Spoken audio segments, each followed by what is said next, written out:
إذاعة القرآن الكريم من القاهرة. نهارك كله شوق تقي، وليلك كله نور عجيب. جاموسي انا حاسس ان صحتي رجعت. الجواميس اللي بيجيبوا منها الحاجات دي ما بتنزلش القاهره عندنا ليه؟ تعال اقول لك، لو انت في اسكندريه تفطر فين فطار من الزمن الجميل؟ احنا النهارده في مكان انشأ 1949 بيعمل شويه فطار من الزمن الجميل. تعال نبدا بسندوتش الجبنه التركي بتاعهم. هي حتتين انا شايفهم صغيرين شويه، والفين يا باشا صابح ونقول بسم الله وندوق. بسم الله.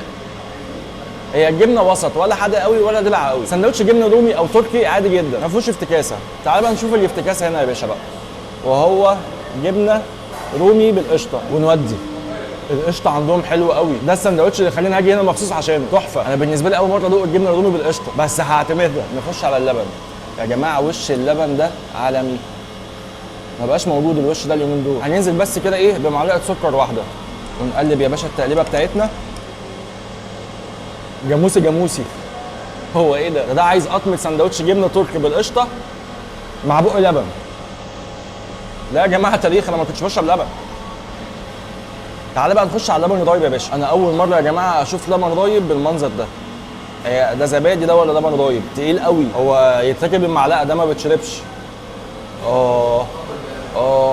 هي الجواميس اللي بيجيبوا منها الحاجات دي ما بتنزلش القاهره عندنا ليه؟ انا عمري ما شربت لبن رايب بالحلاوه دي. ساقع تقيل قوي ودسم قوي الصراحه. منتجات الالبان عندهم عالميه. تعالى بقى هنا يا باشا، دي علبه زبادي وعليها عسل. قشطه الزبادي باينه قوي اهي. بسم الله.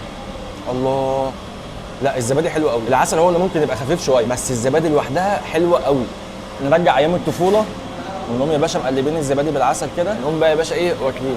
هو اداني القوام بتاع اللبن رايب اصلا جامد. تعالى بقى نخش على اخر حاجه معانا، وهي حلاوه بالقشطه. نفس القشطه الجميله اللي عجبتنا عندهم وعليها حلاوه. انا حاسس ان صحتي رجعت. انا ما بحب الستايل ده يا باشا، ما احطش بقى مربى على عسل على حلاوه. هي يا باشا الحلاوه اللي انا بحبها وعليها قشطه عالميه. بصراحه انا مبسوط قوي ان انا فصلت من الفول والطعميه ورجعت لايام المدرسه. وبس كده، اشوفكم على خير في فيديو جديد. سلام.